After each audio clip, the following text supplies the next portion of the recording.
इकडे राज्यभर पावसाच्या सरी बरसत असल्या तरी कोकणात मात्र हवा तसा वरुण राजा बरसलेला नाहीये। काल सिंधुदुर्गसह रत्नागिरीमध्ये काही प्रमाणात हलक्या ते मध्यम स्वरूपाचा पाऊस झाला। मात्र भात लावणीसाठी ज्या पावसाची गरज असते तसा पाऊस अद्याप बरसलेला नाहीये, त्यामुळे भाताच्या लावण्या रखडलेल्या आहेत। आज सकाळपासून रत्नागिरीमध्ये ढगाळ वातावरण आहे। अधिक माहिती घेऊयात, आमचे प्रतिनिधी सचिन देसाई आपल्या सोबत आहेत।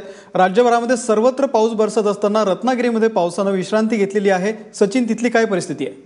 कोकणातल्या शेतकऱ्यासह प्रत्येक जण गेले काही दिवस ज्याची प्रतीक्षा करतोय त्या मान्सूनच्या जोरदार सरी अद्यापही कोकणामध्ये बरसत नाहीयेत।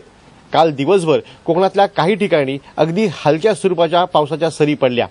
रात्री मात्र हे चित्र बदललं होतं। काल रत्नागिरी आणि सिंधुदुर्ग या दोन्ही जिल्ह्यांमध्ये मध्यरात्री काही ठिकाणी पावसाच्या काही मिनिटांसाठी का होईना पण जोरदार सरी बरसल्या होत्या। सिंधुदुर्ग जिल्ह्यातल्या सावंतवाडी वेंगुर्ल्यामध्ये हा रात्रीचा पाऊस पाहायला मिळाला होता, तर रत्नागिरी शहरामध्येही मध्यरात्री काही मिनिटांसाठी जोरदार सरी बरसल्या। मात्र त्यानंतर पावसाने दडी मारली। आज सकाळपासून रत्नागिरी आणि सिंधुदुर्ग या दोन्ही ठिकाणी पावसाच्या हलक्या सरी पाहायला मिळत आहेत। मात्र ज्या जोरदार पावसाची अपेक्षा केली जात होती तो पाऊस अद्यापही आलेला नाही। हवामान खात्यानं येणाऱ्या 24 ते 48 तासांमध्ये रत्नागिरी, सिंधुदुर्ग आणि गोवा या संपूर्ण किनारपट्टीमध्ये जोरदार पाऊस पडेल असा अंदाज व्यक्त केलाय।